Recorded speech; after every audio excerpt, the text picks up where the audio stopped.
Tú le dijiste a AMLO, eres un... Huevón.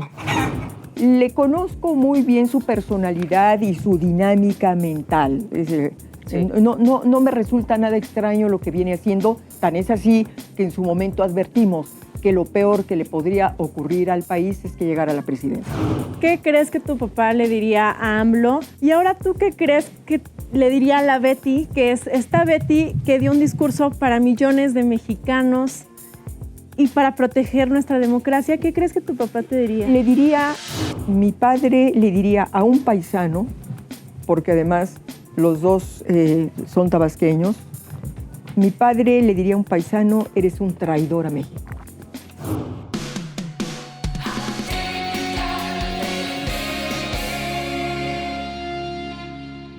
Amigos, bienvenidos al programa de los jóvenes Atypical, donde venimos a hablar de todo lo que los políticos no se atreven. Hoy nos acompaña una mujer que admiramos muchísimo y que estoy segura es la pesadilla de AMLO. ¿Por qué? Porque es todo lo que AMLO no es. Es inteligente, tiene credibilidad, tiene clase. Betty Pajés, bienvenida. ¡Bravo! Bienvenida. Bravo. Buenas ¿Tú tardes. crees que no duerma por mi culpa? ¿Tú crees realmente que le cause yo pesadillas? Creo que uno que otro dolor de estómago sí le has causado. Estoy segurísima que sí. Muy probablemente. Oye, pues un gusto estar con ustedes para refrescarme, a ver cómo ven los jóvenes la política. Eso me interesa mucho. El gusto es para nosotros y también un gusto, como siempre, estar con mis amigos jóvenes Atypical. De este lado ya lo conocen. Dylan, bienvenido otra vez. Berito, Dylan. Feliz de estar hoy aquí con esta invitada que, habiendo tantos idiomas en el país en el mundo para poder hablar, Beatriz decidió hablar con la verdad. Exacto. Entonces hoy está aquí. Eso. Y no, es la mejor de las lenguas, el mejor de los idiomas, la verdad. Así es. Y el menos conocido por muchos políticos. No, el menos practicado. El menos practicado, sí. Así es. El menos practicado. Y de este lado, al más pequeño del grupo, Miguel de Samaniego. Muchas Miguel. gracias, Berito. Eso, Miguel. Buenos días, qué gusto como siempre, como todos los sábados, estar aquí con ustedes. Y sí, como bien dice Dylan, hoy una invitadaza de honor y que compartimos el gusto de estar con ella el día de hoy. Ustedes son lo máximo. Ay, no, tú eres lo máximo, porque además estoy segura que este programa con los jóvenes y Betty ya había sido muy pedido. Sí. Y por eso le quiero pedir a la gente que nos está viendo, por favor, queremos que este programa llegue mínimo a los 10,000 likes. Empiecen a poner like y compartir el tan programa. ambiciosa y tan aspiracionista, la Vero. Exacto, Como y debe comentar. Pues oigan, si les parece bien, vamos directo al programa. Venga. A ver, Betty. Yo creo que en las últimas semanas hemos escuchado una palabra que se repite y es ciudadanía. Y creo que sí podemos decir la voz ciudadana, estamos hablando de Betty Pajés. Sí. ¿Cómo es que de 120 millones de mexicanos tú has sido esta voz que pues ha sido toda una guía ciudadana en contra de los abusos y del autoritarismo de López Obrador? ¿Qué te inspiró a convertirte este líder que te estás convirtiendo? Mira, yo creo que es consecuencia de muchas cosas. Además, no soy la única voz. Hay afortunadamente cada vez más voces ciudadanas. Ustedes, por supuesto, los jóvenes, están presenciando el nacimiento de un nuevo país y sobre todo de una nueva sociedad que no existía. Ese es el gran tema, porque esta ciudadanía que hoy sale a las marchas, que hoy sale a las concentraciones, que está muy activa en las redes sociales, es una sociedad que en México no se veía. Habíamos visto, y por supuesto hay países que tienen una gran tradición en esto. Ustedes revisan Chile, revisan Argentina, donde las mujeres, los jóvenes, a la menor provocación, salen con sus cacerolas y van a protestar porque si ya la educación pública es demasiado cara, ya que si el transporte público no es suficiente, en fin, es decir, hay una tradición de participación ciudadana. Aquí en México esto apenas están haciendo.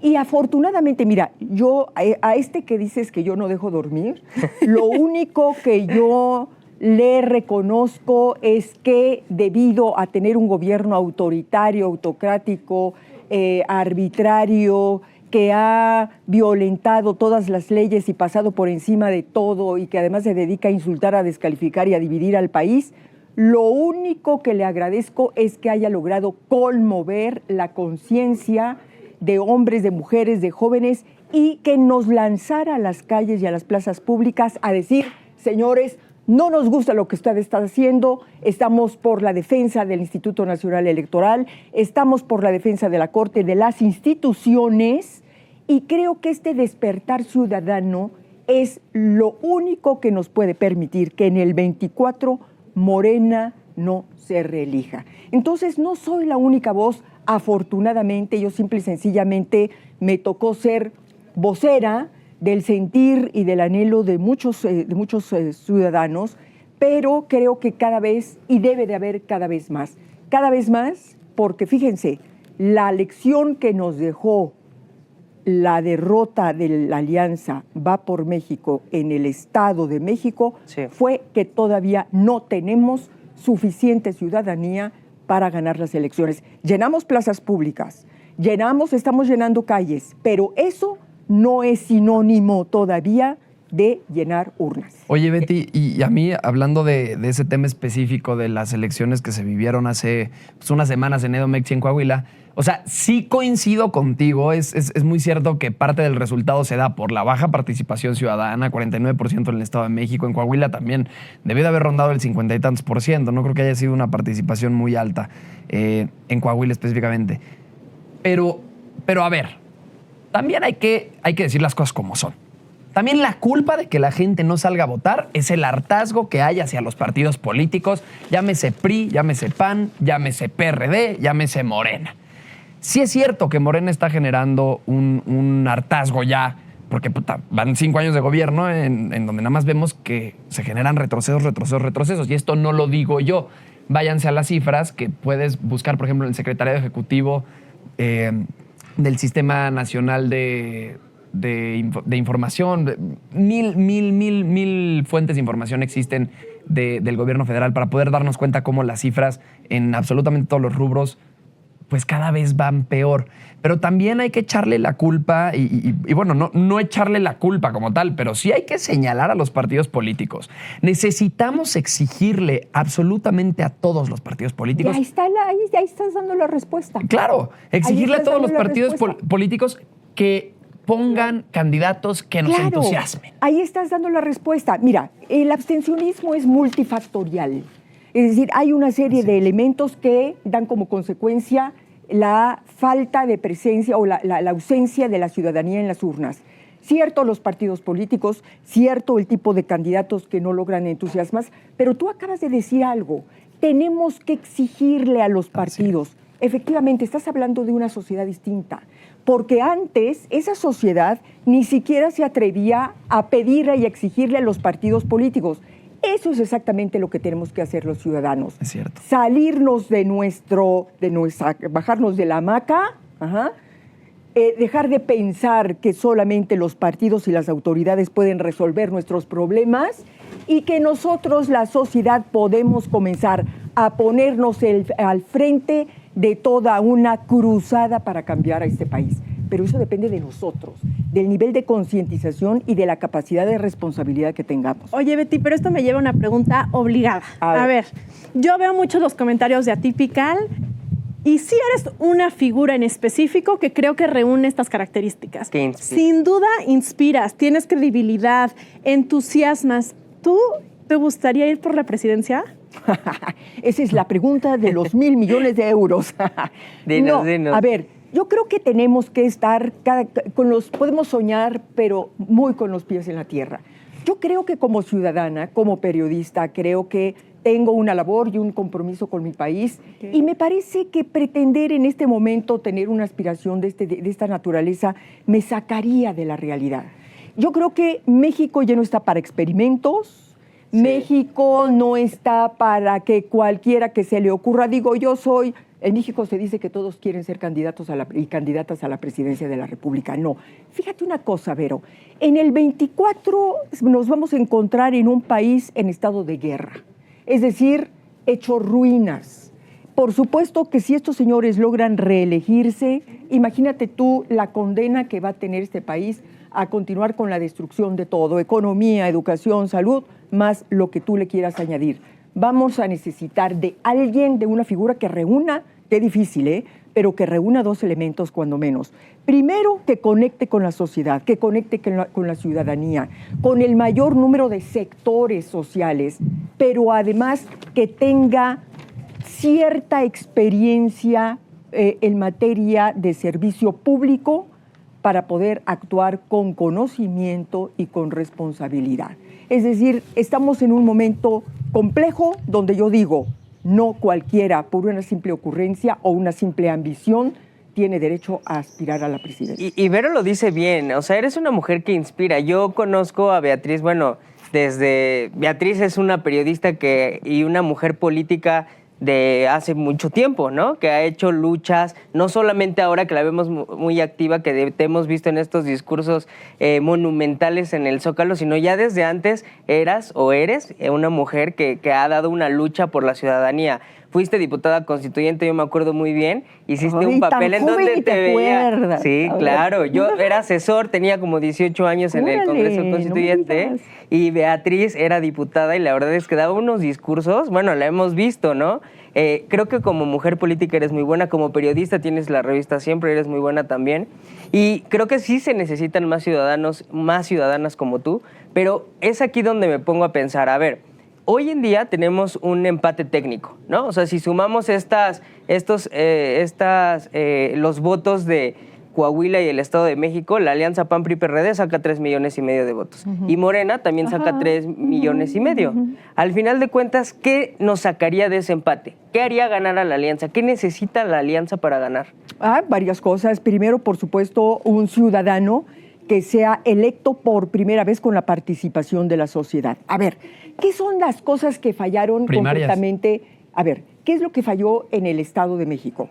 No en Coahuila, porque fíjense una cosa, en Coahuila se conjuntaron varias cosas positivas. Primero, un buen gobernador, Sí. Es decir, la gente, por supuesto, tenía esa experiencia de haber tenido un buen gobierno. Segundo, la unidad de los partidos políticos que conforman la alianza. Tercero, ¿qué hizo este candidato? Un buen candidato, también muy conectado con la ciudadanía. Pero ¿qué hizo este candidato de manera muy inteligente? Se abrió a la sociedad.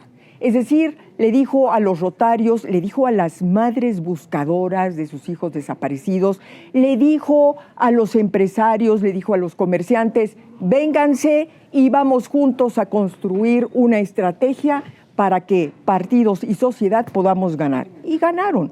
No ocurrió eso en el Estado de México. ¿Qué ocurrió en el Estado de México? A mí me parece que ahí es donde debería de haber sido el primer laboratorio para que la ciudadanía pudiera haber electo junto con los partidos políticos al candidato o a la candidata. Es decir, esto al final del día fue una imposición. Fue una imposición. Un dedazo. Fue una imposición del gobernador, ¿no? Fue una imposición que vino desde las cúpulas de los partidos. Pero además hay otra cosa, es decir, ninguna de las dos candidatas realmente logró arrasar, Esa es una lección muy interesante. Esto significa que no se traía la narrativa, que no se traía la propuesta, que no se traía el discurso. Entonces, a ver, ¿qué hacemos para ese desempate? Lo que tenemos que hacer es una sola cosa, juntar todos esos elementos que hemos mencionado para que la sociedad diga, ¿me convences? Y vamos a las urnas a votar por esta candidata o por este candidato. Al día de hoy ya hemos visto a varias personas que han levantado la mano, ¿no? A ver, del PAN me parece que está Lili Telles, Santiago Krill, está el exgobernador de Tamaulipas, Cabeza de Vaca, del PRI ha levantado la mano Alito Moreno, está Enrique de la Madrid, Ángel Gurría, también está Gustavo de Hoyos, ¿no? Sí. O sea, creo que hay varias manos levantadas. Pero de todos ellos, ¿quién reúne esos requisitos? A ver, justo si me permiten, creo que tenemos un ejercicio muy padre que podemos hacer aquí. A ver, perfecto, venga.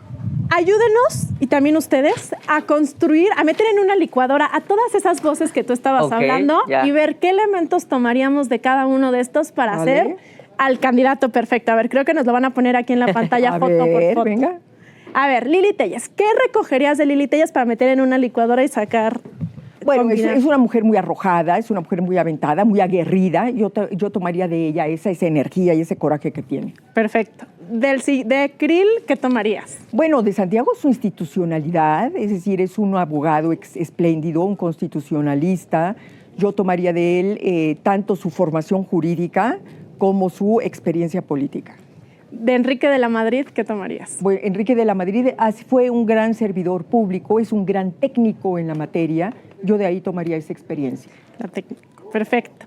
De Ángel Gurría. Lo mismo, bueno, Ángel Gurría tiene una experiencia internacional formidable. Yo a él lo haría o secretario de Hacienda o secretario de Relaciones Exteriores. Y ahora vamos a tener dos que ya fueron presidentes, pero ¿qué tomarías, por ejemplo, de Vicente? Bueno, sus ocurrencias, tiene un talento y un ingenio sensacional. Perfecto. ¿Y de Felipe Calderón? De Felipe Calderón, bueno, lo mismo, fue un presidente también experimentado, un abogado experimentado, también es un hombre muy arrojado, sí, es valiente Felipe, yo también tomaría de él eso.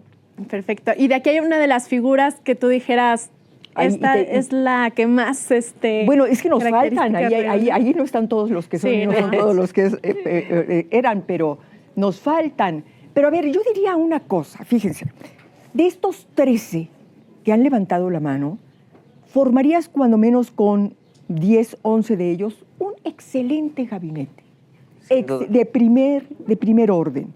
Pero aquí la gran pregunta es, ¿cuál de ellos podría realmente arrastrar y provocar un gran ¿Quién sería el mejor candidato? Sí, pero además que te provocara que realmente llenaras las urnas. ¿Sabes qué me causa a mí tristeza un poco? A ver. Desde el punto de vista joven y desde el punto de vista de que los jóvenes somos tantos en este país y somos uno de los sectores que menos sale a votar. En parte esto también se da porque pues, no tenemos representantes que realmente nos representen a los jóvenes. Sí. Díganme de todos los candidatos que hay, de los 11 que han levantado la mano. Es interesantísima esa reflexión. O sea, de los 11 que han levantado la mano, ¿cuántos tienen menos de 60 años?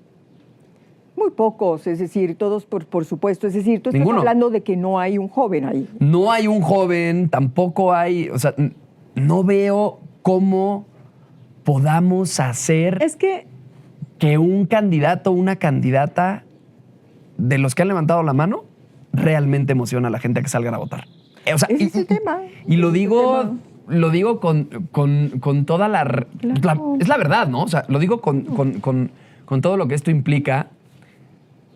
Me cuesta mucho creer que alguno de ellos pueda levantar el barco al 100% y decir, por lo menos como están las cosas hoy, si se llegara a dar unas primarias y si viéramos a todos los candidatos debatir y viéramos a lo mejor ahí... Mira, en ese intercambio de ideas pudieran entonces ya levantar. Y te voy a decir una cosa, Miguel. A lo mejor no es un problema solamente de edad, no es un problema de edad. Porque puedes encontrarte a una persona de 60, 70 años que puede tener una mentalidad y un espíritu Sin duda. mucho más joven que el mismo joven. Yo te menciono, por ejemplo, en ese momento, caray, qué ganas de tener a un Martin Luther King, qué ganas de tener a un Mandela, ¿no? Qué ganas de tener a muchos de estos líderes con unas causas sociales tan claras, tan espirituales, que pudieran conmover a todos. Bueno, yo les recuerdo, por ejemplo, Václav Havel, ¿no? Era un gran liderazgo que logró conectar a través de todo su... Él se dedicaba al teatro y dedicó conectar a través de sus dramaturgos y a través de la cultura, conectar con todos los jóvenes de su país y tirar al comunismo que había en su nación. Entonces, sí, el problema es que no hemos construido, porque además hay una cosa, los liderazgos no se inventan. Los liderazgos son como las flores que nacen en condiciones y en un ambiente y en un clima. No los puedes ayudar a que alguien sea un líder, pero un auténtico líder es absolutamente espontáneo. Y las razones, hay miles de razones por las cuales México no ha dado todavía un liderazgo. es que justo creo que eso, un líder no se impone, un líder simplemente es respaldado claro. porque tiene una convicción, que es lo que creo que le ha faltado a nuestros políticos. Creo que están más preocupados en repartirse puestos que en la meta a la que quieren llegar. Absolutamente. Y tú tocaste al principio dos puntos que a mí me parecieron muy, muy importantes. Por un lado, hablamos de este momento que fue para nosotros una vela que se prendió de esperanza tremenda, que fue durante la marcha del INE y durante la concentración de febrero de este año, ¿no? Pero por otro lado, también el humor de este estado de ánimo fue un bajón durante las elecciones. ¿Por qué? O sea, aquí nos muestra que sí hay ciudadanía, que sí hay ganas, que sí hay compromiso, pero no son estos vehículos que muchos hablan de los partidos políticos como el vehículo que nos va a llevar, pues hombre, si son vehículos parece que les poncharon las llantas ya, ¿no? O sea, ¿por qué? ¿Cómo podemos hacer para que en el 24 estos vehículos pues sí traigan gasolina y sí nos lleven? Una gran pregunta y una gran inquietud, pero yo te diría, alguien me dijo hoy, no podemos prescindir de los partidos políticos porque los partidos políticos son el avión.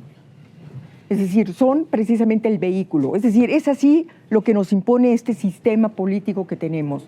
Tenemos que subirnos a un partido político o ayudarnos de un partido político para hacer campaña y llegar al poder. ¿Qué es lo que hemos logrado? Cierto, no tenemos los partidos políticos que necesita el país, no tenemos las dirigencias que en este momento necesitaría México, pero los ciudadanos tenemos que ir de la mano con ellos. A ver, ¿qué hemos logrado los ciudadanos con los partidos? Hemos logrado muchas cosas. Les voy a decir, por ejemplo, lo que se logró en el 2021 con las elecciones intermedias. Fue la organización ciudadana, Sí por México, que nuestro amigo Claudio X González, que ya estuvo aquí con ustedes, fue uno de las cabezas de la construcción de esta organización. ¿Qué se logró? Fíjense lo que se logró. Se logró que PAN, PRI, PRD construyeran la Alianza Va por México. ¿Para qué? ¿Para nada? ¿Por capricho? ¿Por ocurrencia? No, porque se venían las elecciones intermedias y aquí de lo que se trataba era de impedir que Morena volviera a llevarse toda la Cámara de Diputados. Yo repito continuamente, si Morena se hubiera llevado toda la Cámara de Diputados, queridos amigos, ustedes, yo, nuestro querido amigo Carlos Alarraqui, los camarógrafos, los técnicos, no estaríamos sentados en este momento aquí. ¿Por qué? Porque el señor López Obrador hubiera convocado a una asamblea constituyente, hubiera derogado la Constitución actual, hubiera redactado y aprobado otra de acuerdo a su medida, es decir, una constitución reeleccionista. Ya no existiría el INE, una la constitución Suprema Corte. clara, una constitución que coartaría todas las libertades. Entonces, ¿pero eso de quién fue el logro? Fue el logro de la sociedad. Fue la sociedad la que se organizó y la que dijo, a ver, señores de los partidos políticos, basta ya. Ustedes no pueden únicamente imponer caprichos y ocurrencias. En este momento el futuro del país está en riesgo y ustedes tienen que unirse. Entonces fue uno de los grandes logros últimos que ha dado esta ciudadanía. Yo creo que sí, o sea, la ciudadanía hoy es protagonista, ¿no? O sea, y también lo que le comentábamos a Fer Belauzarán hace un programa es, a ver, los partidos políticos no son ajenos a la ciudadanía, o sea, los partidos políticos son ciudadanía, o sea, ciudadanía politizada. No deberían. No debería haber esa división. Es decir, exacto, no debería los partidos políticos no deberían de estar aislados de la ciudadanía o separados de la ciudadanía. ¿Y cómo crees que ciudadanizamos a los partidos políticos? Bueno, a ver. Con más ciudadanos en política. Sí, claro. Pero es un proceso. Yo soy militante de un partido político. ¿De cuál ¿no? partido? Del PAN, Okay. por ejemplo. Y pues yo soy ciudadano, o sea, no pierdo mi calidad de ciudadano, Claro. al contrario, ejerzo mi derecho como ciudadano de formar parte de un instituto político. Alguna vez tú formaste parte de un instituto político también como militante, pero ¿cómo ciudadanizamos a los partidos? Es que cuando tú como partido político únicamente satisfaces los intereses de tu partido, cuando únicamente te interesas por mantener cargos de elección, quiero tantas senadurías, quiero tantas gubernaturas, etcétera, etcétera. Bueno, y te olvidas, es decir, te olvidas de colocar o de designar ciudadanos que realmente respondan a las necesidades de la sociedad, en ese momento pierdes tu calidad ciudadana, es decir, le das la espalda a la sociedad.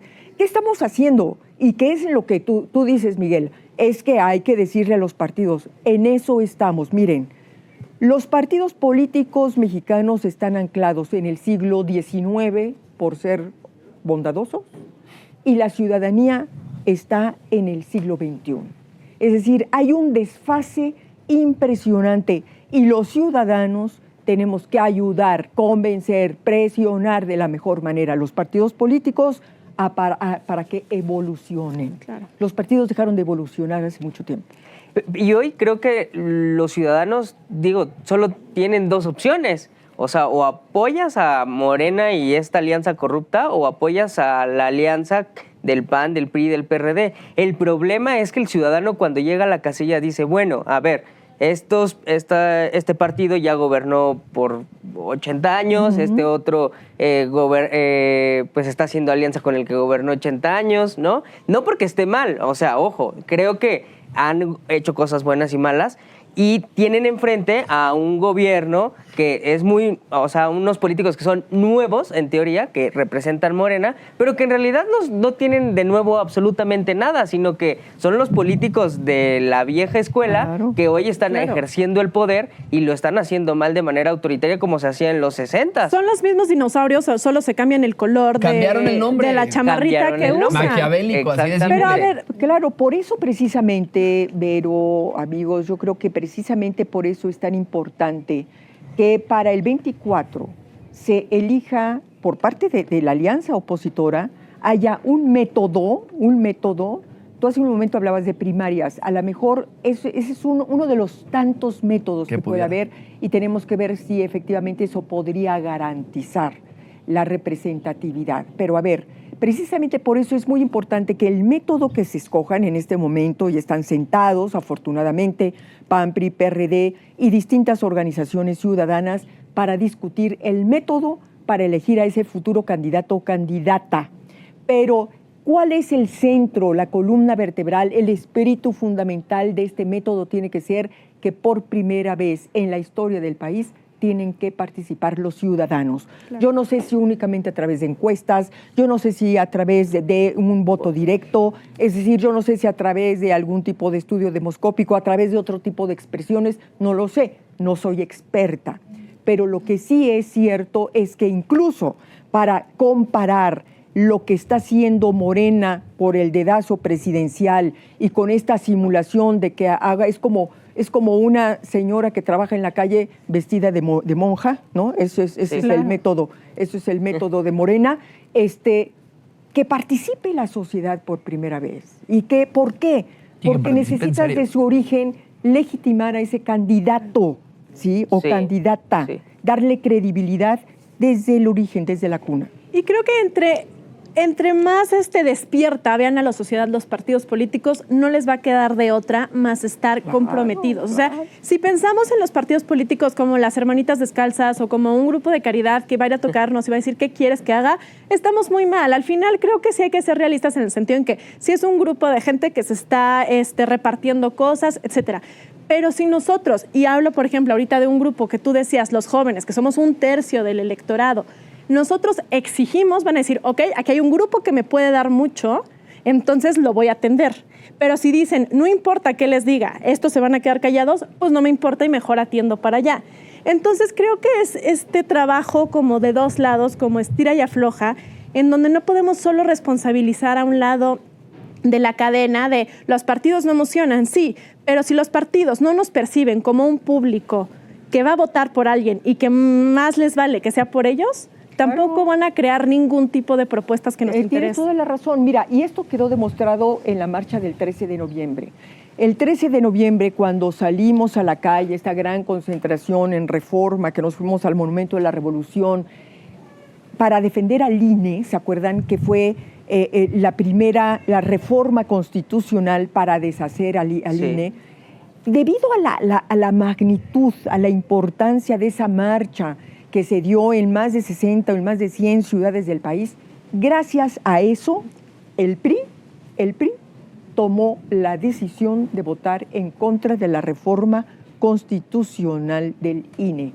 Si no hubiera habido esa manifestación, esa presencia masiva de mexicanos en las calles, tal vez el comportamiento de los partidos políticos hubiera sido distinto. Claro, porque cuando tú le exiges a un partido, cuando tú sales a las calles, cuando tú inundas las redes, pero también las calles, de exigencia, cuando tú sales y le dices a tus diputados, a tus senadores, que al final están ahí representándote a ti. O sea, la labor de un diputado federal, de un senador de la República, un diputado local, es representar al pueblo, representar a la gente, en el caso del Senado, representar al Estado.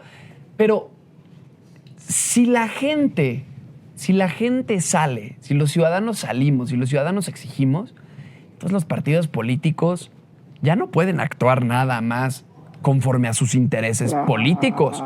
Ya no pueden actuar nada más para repartirse el poder. Ahora tienes que actuar para lo que realmente deberías de actuar toda la vida, que Mira, es para darle cuentas y para funcionar. Los partidos políticos deben de entender, y todos, los partidos políticos deben de entender que existen solo si y solo si la ciudadanía, el electorado, permite que sigan existiendo. Así es. Porque si tú no votas por ellos, evidentemente pierden el registro. Sí. Entonces, esto es algo que les tenemos que hacer sentir de buena manera, pero hay que hacérselo sentir. Es uno de los puntos donde tiene que evolucionar el sistema de partidos en México. Pero eso le pasa a todos los partidos en general. O sea, el sistema político tiene hoy una crisis. O sea, la votación esta de 2023 tuvo la mitad, o sea, casi cerca de la mitad de participación. Claro. O sea, pero hay la mitad del electorado no se termina de convencer que por medio de las urnas puedes mejorar tu entorno. O sea, al final de cuentas creo que la concentración esta de defensa del INE, yo fui, estuvimos ahí presentes. Estuvimos todos. Somos ciudadanos que nos preocupa nuestro país y que sabemos y estamos totalmente convencidos que por medio del INE o por medio de nuestro voto podemos mejorar o empeorar nuestro entorno. Pero hay muchos jóvenes, o sea, de este tercio que hablas, Vero, que no ven el daño que le hacen al país si no salen a votar, por ejemplo. Porque al final de cuentas creo que hoy los partidos políticos en general se han olvidado de la juventud. Entonces al final como joven dices, bueno, ¿de qué sirve que yo vaya a votar si al final de cuentas estos desgraciados hacen lo que quieren? ¿Cómo solucionamos eso? A ver. El tema de los jóvenes es interesantísimo porque todos, miren, conferencia donde va uno, encuentro donde va uno, la pregunta es ¿y dónde están los jóvenes? Esa es la pregunta que claro. se hace. Sí. Señoras, señores, ¿y dónde están los jóvenes? Pues los jóvenes no están. A ver, yo les contesto con una pregunta que a ver que si ustedes me pueden responder. No nos metas en problemas. A ver, no, les voy a decir algo muy interesante. Un día se me acercó un joven que tendría máximo 17, 18 años. Fíjate, y me hizo esta siguiente pregunta. ¿Por qué en el 68 los jóvenes tomaron las calles? ¿Por qué en el 68 los jóvenes salieron a protestar en contra de un gobierno autoritario? Porque se vieron afectados en su inmediatez. ¿Y por qué hoy no? Cuando tenemos a un autócrata, hoy tenemos a un tirano en el poder. Hoy tenemos a un presidente que es enemigo de la democracia, de las instituciones y que no tiene el menor cinismo para pasar por encima de leyes, de libertades y de derechos. ¿Dónde están hoy los jóvenes? Es decir, porque la experiencia autoritaria, ahí está. Ahora, yo no estoy responsabilizando a los jóvenes. Yo a lo mejor lo que estoy diciendo es que tenemos un sistema educativo que a lo mejor está fallando, a lo mejor tenemos un sistema familiar que a lo mejor está fallando. Es decir, hay algo que no está funcionando y que es lo que ha provocado que los jóvenes estén al margen de la política y de su concientización, ¿no? Yo creo que sí tiene que ver con el tema familiar, te voy a decir por qué. A ver. Durante, por lo menos yo me acuerdo, o sea, y en varias pláticas que he dado en distintas partes del país, pregunto, ¿a cuántas de ustedes les han dicho que la política es un asco, que no te metas, que guácala, que pura corrupción, que pura mierda, que pura... El 95% de las y los chavos levantaban la mano. Y es que es cierto, vivimos en una época en la que... Y crecimos en una época en la que nuestros papás, nuestros tíos, el ambiente, la gente en general, los adultos... Decían, no te metas en política, decían, es un asco. la política es un asco. Y todos los políticos son iguales, y todos son corruptos, y todos tienen cola que les pisen, y todos son unos asesinos. Esa es la realidad de la percepción que hay, o de la percepción que ha habido, por lo menos en los últimos 20 años estoy seguro, en nuestro país. Y yo creo De la que política. hay dos factores. También uno, creo que ahorita nos venden espejitos más fácil. O sea, creo que tenemos mucho más elementos para estar distraídos en todos los aspectos. Tenemos eso sí. internet, pero Cierto. también ya tenemos más globalización que nos permite muchísimas cosas, pero que también nos traen muchas otras. Pero también creo que es el momento en el que nacimos.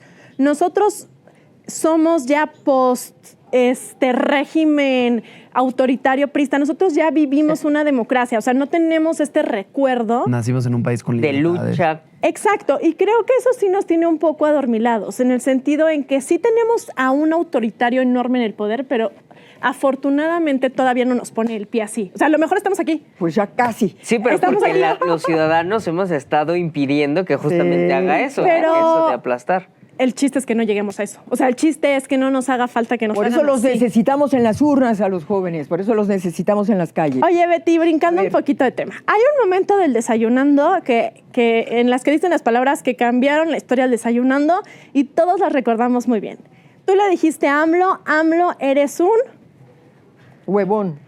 ¿Por qué entre tantos adjetivos elegiste el huevón? Porque yo creo, nada más se hace las mañaneras. Fuera de las mañaneras yo no lo veo que tenga reuniones de gabinete. Pues es que el señor lo No, único que hace es manejar el discurso público. no, bueno, Y así yo creo gobierna. que él pretende gobernar a través del discurso. Sin duda. ¿No? Y es lo único que hace, porque finalmente, es decir, yo no veo que como general, como debe de hacer un jefe de Estado, pues esté constantemente, vamos, que termine, yo recuerdo presidentes que terminaban de trabajar en la noche, quizás a la 1, 2, 3 de la mañana, y eran grupos y grupos y grupos. Se reunía con en un mismo día, un presidente se reunía con campesinos, con obreros, con empresarios, con tal. Yo eso no lo Diferentes veo. estados. Lo único que vemos son las mañaneras y el señor después de ahí, pues yo no sé si se vaya a dormir o qué haga, pero no veo que trabaje más. Es que muy seguramente sí se va a dormir. No, es porque que eso sabemos dice la qué agenda de va a hacer. O presidencia. sea, no hay más. O sea, la agenda de presidencia es esa. Es la mañanera. Es mañanera Y ahí termina el listo, día. se acaba el día presidencial. Entonces, bueno. Y lo mismo vemos, por ejemplo, con Claudia Sheinbaum, que por cierto ya está nada de irse, gracias a Dios. Y digo, va a llegar otro igual de malo, pero bueno, por lo menos Claudia ya se va a ir a hacer campaña ilegal, pero ya se va a separar del gobierno. Pero lo mismo yo veía un clip del debate de 2018 donde decía, me voy a levantar a las 7 de la mañana, igualita que AMLO, a combatir la inseguridad. Y la verdad es que los niveles de inseguridad en la Ciudad de México y en todo el país están terribles. O sea, Sí, mejor quédate dormida. Ajá, mejor quédate dormida. Da igual, ¿no? Si te levantas temprano. Entonces, al final de cuentas, creo que estos políticos son marrulleros, cuenteros y huevones, porque al final, pues, no se ven acciones. A ver, es que ¿dónde está la transformación de las cual ellos hablan? Cierto, aquí no se trata de justificar ni de defender los grandes vicios, los grandes errores, los excesos de poder que cometieron no uno, decenas de sexenios, decenas de gobiernos, priistas, panistas y de todo tipo.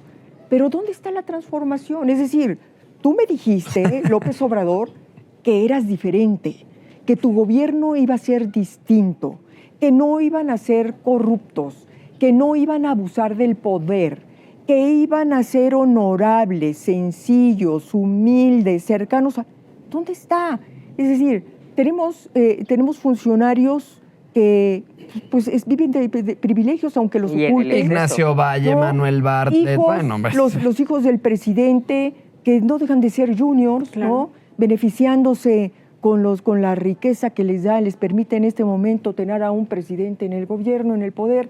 Entonces, ¿cuál es la diferencia? ¿Me mientes igual o peor? ¿Me engañas igual o peor? ¿Me inventas las cifras que se te dan la gana para decirme que has abatido la pobreza y que has mejorado la salud cuando sabemos que el pueblo, la gente, está sufriendo a diario el desabasto de medicamentos, entre muchas otras cosas? Entonces, ¿dónde está lo distinto? Yo digo que cuando la hipocresía, porque este es un régimen de hipócritas, Literal. hace a esa persona no solo igual, peor todavía, Peor. por esta falta de ética. Sí. Oye, Betty, y a mí me gustaría pasar a una dinámica en la que te vamos a poner unas frases y tú nos dices cómo la completarías. A ver, eso sí está muy interesante. A ver, La 4T significa... corrupción, Perfecto. Siguiente. AMLO le tiene miedo a... La democracia. A todas las mujeres. Ahí tienes a Xochitl Gálvez, Aquí que no la tienes dejaron a una entrar. mujer. Beatriz Pajés, ¿no? Así AMLO le tiene miedo a las Bueno, también, mujeres. más bien es misógino el hombre. ¿Alguna vez lo has tenido enfrente, Beatriz? ¿Has coincidido Bueno, es en que algún momento? lo que pasa es que yo lo conozco desde hace rato. Es Sí. decir, yo lo conozco desde que llegó a México por primera vez cuando renunció al PRI. Lo Claro. conozco como dirigente del PRD, lo conocí como jefe de... Y es que lo entrevisté en distintos momentos. Entonces, pero además, le conozco muy bien su personalidad y su dinámica mental. Sí. No me resulta nada extraño lo que viene haciendo. Tan es así que en su momento advertimos que lo peor que le podría ocurrir al país es que llegara a la presidencia. A ver, la reconstrucción de México comienza con La justicia social, AMLO acabará con el país, el peor enemigo de México es. López Obrador, Muy bien. Morena nos ha arrebatado. la tranquilidad. Muy bien, Betty, qué agilidad agilidad mental. Hasta parece que se las pasaron, ¿eh? Sí. Sí, ya tenía la Oye, respuesta. estoy como las encuestas que van a hacer ahora para seleccionar ahí a su Sí. candidato, ¿no? Va a quedar Claudia Sheinbaum en primer lugar, en segundo lugar Marcelo Ebrard, y así se van a ir, ¿no? Dependiendo de quién le lama más las votos al presidente. Que, por cierto, para hacer corcholata o fichita, como lo quieran ver, que yo diría que son fichitas, es por invitación, ¿eh? O sea, no es como en nuestro lado de la oposición, en donde puedes levantar la mano, porque todos dicen, es que vea cuántos candidatos tienen. Pues sí, porque de este lado sí hay gente honorable que puede levantar la mano y decir, yo hubo quiero. dedo completo en todo. Pero ahí solo es por invitación, ¿No? Dedo ¿no? completo. Como estábamos hablando del concepto de Taylor Swift, ahí también les llega su invitación. Un previa. código, ¿no? Oye, a ver, Betty, hay un dicho que a mí me gusta mucho, que es no se hurta, se hereda. Entonces, hablamos de todas tus cualidades, pero sin duda tú vienes de un periodista que nos dejó un gran legado. Tu papá, José Pajés Yerbo, sin duda es un hito para el periodismo en México, para la libertad de expresión. Tú lo conocías, pues me imagino que excelentemente bien, y me gustaría que nos explicaras un poco, ¿tú qué crees que tu papá le diría a AMLO si lo viera cómo está gobernando el día de hoy? Muy buena pregunta. Fíjate, mi padre efectivamente fue uno de los primeros periodistas que se atrevió a hacer en un México tan Hegemónico. tan presidencialista como este, donde tú no podías ejercer el periodismo más que, es decir, tú podías hacer periodismo, pero sin criticar al presidente, sin criticar a las Fuerzas Armadas, y donde la línea editorial en todos los medios de comunicación era impuesta desde la presidencia de la República. Es decir, no había realmente libertad de expresión y tampoco había diversidad y pluralidad dentro de los medios escritos en esa época, ¿no? Con una televisión incipiente, una radio incipiente. Entonces, pero en esa época estabas hablando sobre todo de la prensa escrita. Entonces, ¿qué hizo mi padre? Lo que hizo fue atreverse a hacer una revista donde por primera vez en la historia del país podían escribir ahí lo mismo periodistas de derecha que de izquierda, comunistas, capitalistas, sacerdotes, campesinos. Es decir, comenzó a nacer ahí la pluralidad y la diversidad en el periodismo mexicano. Pero añado a la respuesta a esto algo muy interesante, Vero, porque esa pluralidad se vivía en México aun y cuando con estas restricciones que, insisto, estaban en los medios de comunicación, pero en México se vivía una pluralidad que hoy no se vive. Fíjense, y me voy a referir a un crítico de arte que llegó de Portugal, que salió de Portugal producto de la dictadura portuguesa. Antonio Rodríguez se llamaba, que además fue uno de los primeros que nos dejó la grandeza y escribió sobre la grandeza de los grandes muralistas mexicanos. Entonces, este crítico de arte dijo en alguna ocasión, cuando yo llegué a México, que venía yo de una dictadura, lo que más me impresionó del país es ver en un mural plasmados todos los signos políticos y religiosos, conviviendo. Eso era algo que en mi país era impensable. Y lo traduzco de otra forma. Era un México en que mexicanos de todos los signos ideológicos, religiosos, políticos, se reunían en una misma mesa a platicar. Había diálogo. No me importaba si tú eras comunista y tú eras capitalista. Podíamos convivir y podíamos conversar, cosa que hoy eso ya no es posible, porque tienes a los amarillos por allá, a los rojos por acá. Es decir, y eso es algo que tenemos que recuperar en México, la reconciliación nacional y la capacidad, la tolerancia para poder entre todos dialogar y ponernos de acuerdo cuando menos en lo fundamental para rescatar esto. Y esto es nuestra casa, y esto es México, pero solamente a través del diálogo. Y a mí me ha tocado ver en el Congreso, por ejemplo, yo hice mi servicio social en la Cámara de Diputados hace ya bastantes años cuando el PRI tenía el poder en la Cámara, ¿no? Y podía ver justamente de eso que hablas, Beatriz, el diálogo entre las bancadas. Y hoy que trabajo en el Senado de la República, por ejemplo, es muy difícil ver el diálogo entre Morena y la oposición, porque prácticamente Morena se sienten dueños, por tener la mayoría, lo que ellos dicen es lo que tiene que ser, y no se abren al diálogo. Bueno, ahí lo vemos con los nombramientos, por ejemplo, del INAI, en donde a fuerzas quieren ellos imponer a sus propuestas y la oposición sí, son niños berrinchudos. no hay como un diálogo en el que se pueda construir para bien y para el bien de nuestro país. No hay nivel. También, justamente, otro punto que quisiera abordar es, yo nací en el 97, me tocó la presidencia de Ernesto Zedillo, Vicente Fox, Calderón, Peña y ahora de Andrés Manuel. De esos presidentes, creo que Andrés Manuel es el más intolerante a la crítica. Claro.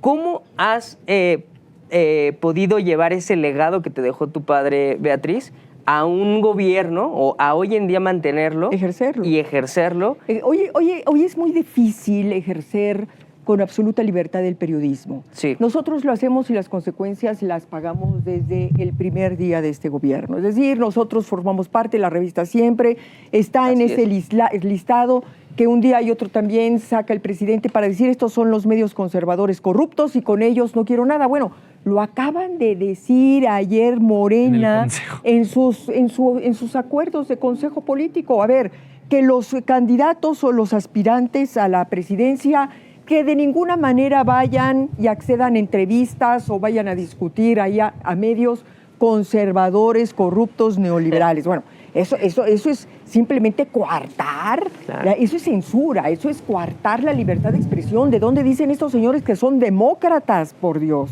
Y interesante ahí la ruptura. O sea, yo de verdad la lectura que le doy a Morena, a mí me va a parecer muy interesante porque seguramente se va a dar rupturas políticas muy fuertes. Marcelo Ebrard, Ricardo Monreal, Adán Augusto, la propia Pero no se van a Claudia dar, ya se Sheinbaum. están dando. No, claro que ya están dando, pero por ejemplo las declaraciones que dio Marcelo Ebrard ayer acabando el tema que él sí va a aceptar entrevistas de todos los medios.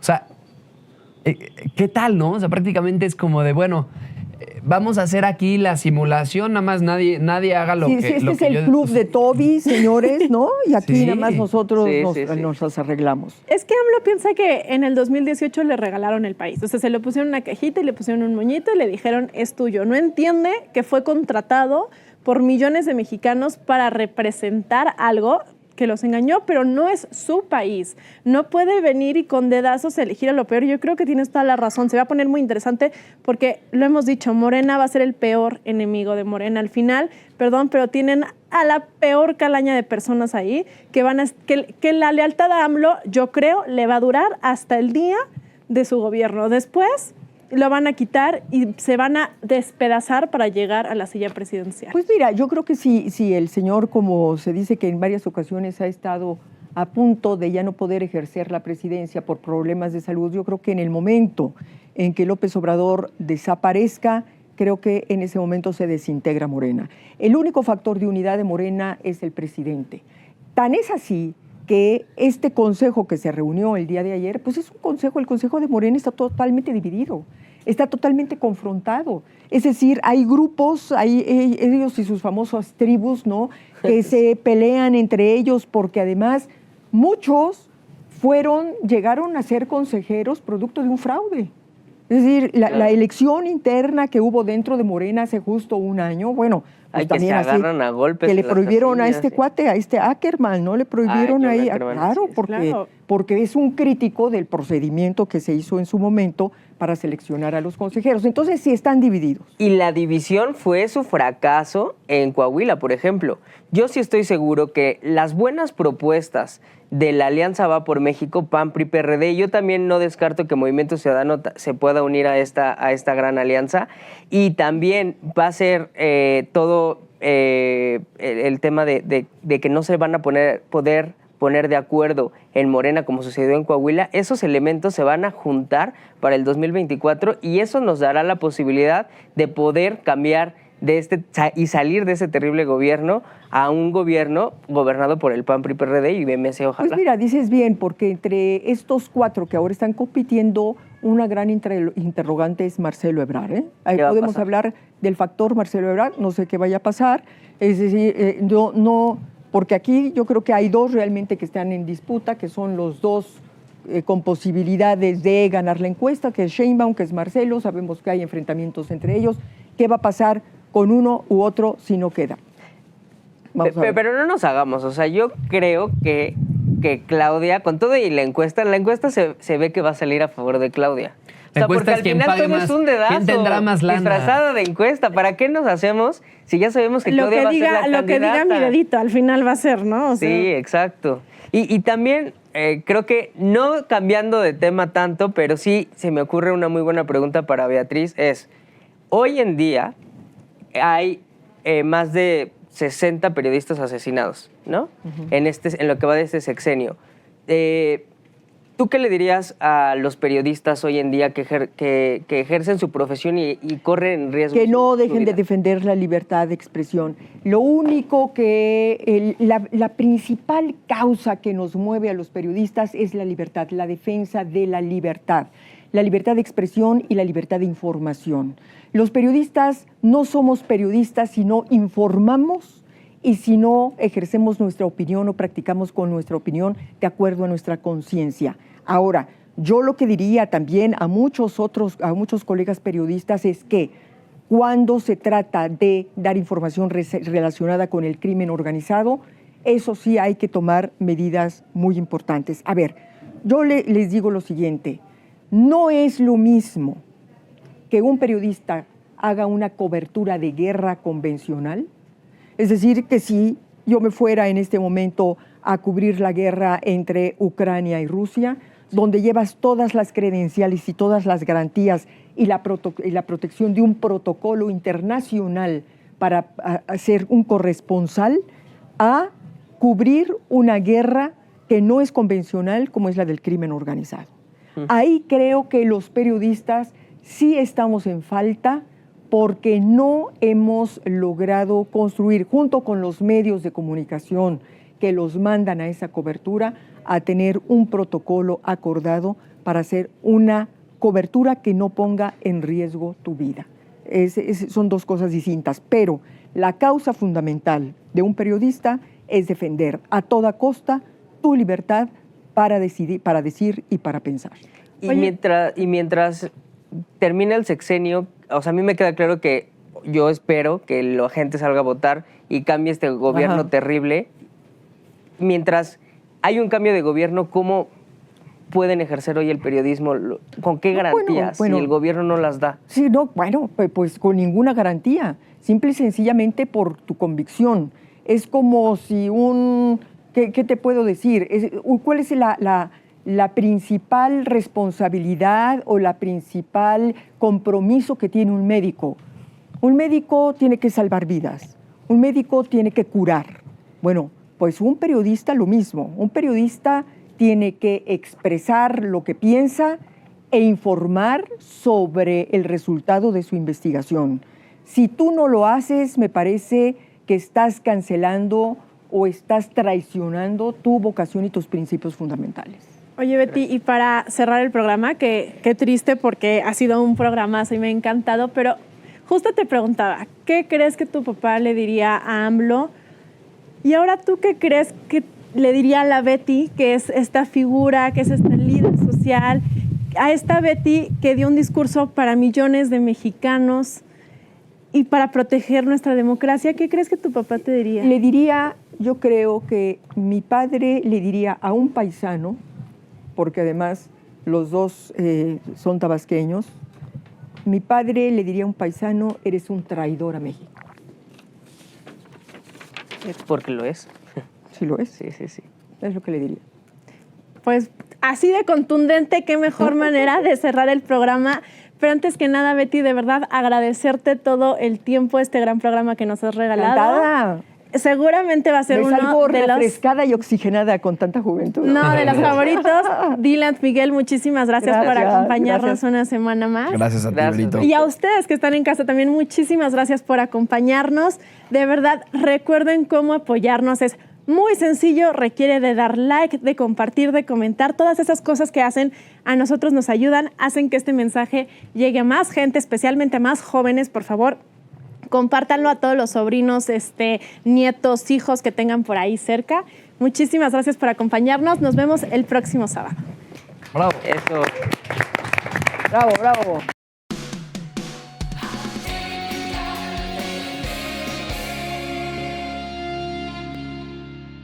Familia Tipical, muy buenos días. La carta que escribí este jueves se la dirigí al senador Miguel Ángel Yunes Márquez. Y como cada jueves les recuerdo, me hagan el gran favor de viralizar este video entre sus conocidos y amigos. Mil gracias. Bien, vamos a la carta. La cabeza de la carta dice carta dirigida a Miguel Ángel Yunes Márquez y entre paréntesis, traidor de verdad. Antes tengo dos prólogos. El primer prólogo dice así: 1000 felicidades para Alito. Tu partido fue el único partido de la oposición que no nos traicionó. Muchas gracias. Y tengo un prólogo 2 a Mario Delgado. Mario Delgado, además de ser un corrupto de mierda, también eres un hipócrita y un mentiroso. Dijiste que los Yunes no negociaron con la basura de tu partido su voto a favor de la reforma judicial. ¿Sabes qué, Mario? No mames. Bien, vamos a la carta. Miguel Ángel, me traicionaste. Traicionaste a tu ex partido. Traicionaste a todos los mexicanos que votamos contra las basuras de Morena. Te vendiste por unas monedas. Te vendiste para no terminar en la cárcel. Te vendiste a Morena para proteger también de la cárcel a tu hermano, a tu padre y a tu mujer. Todos ustedes con líos judiciales. Mismos líos que obviamente ustedes se buscaron. Por unas monedas vendiste la República, vendiste la democracia y vendiste por unas pepitas el Estado de Derecho de todos nosotros los mexicanos. Y también nos mentiste. Así es, Miguel. Hace 4 días grabaste un video jurando que votarías en contra de la reforma. Y ayer, con los salvoconductos en tu bolsa, chaqueteaste y votaste a favor. Con ese voto tuyo, cerraste el capítulo de la República, la democracia y abriste el de la dictadura. Con ese voto tuyo, tu familia estará protegida y no irá a la cárcel. Qué padre, ¿no? Sí, Miguel Ángel, con ese voto tuyo le cerraste la puerta a las inversiones nacionales y extranjeras. Cerraste la puerta al nearshoring. Cerraste la puerta del empleo muy bien pagado a 2 millones de mexicanos. Abriste la puerta a la burla y a la ofensa de todo el mundo democrático.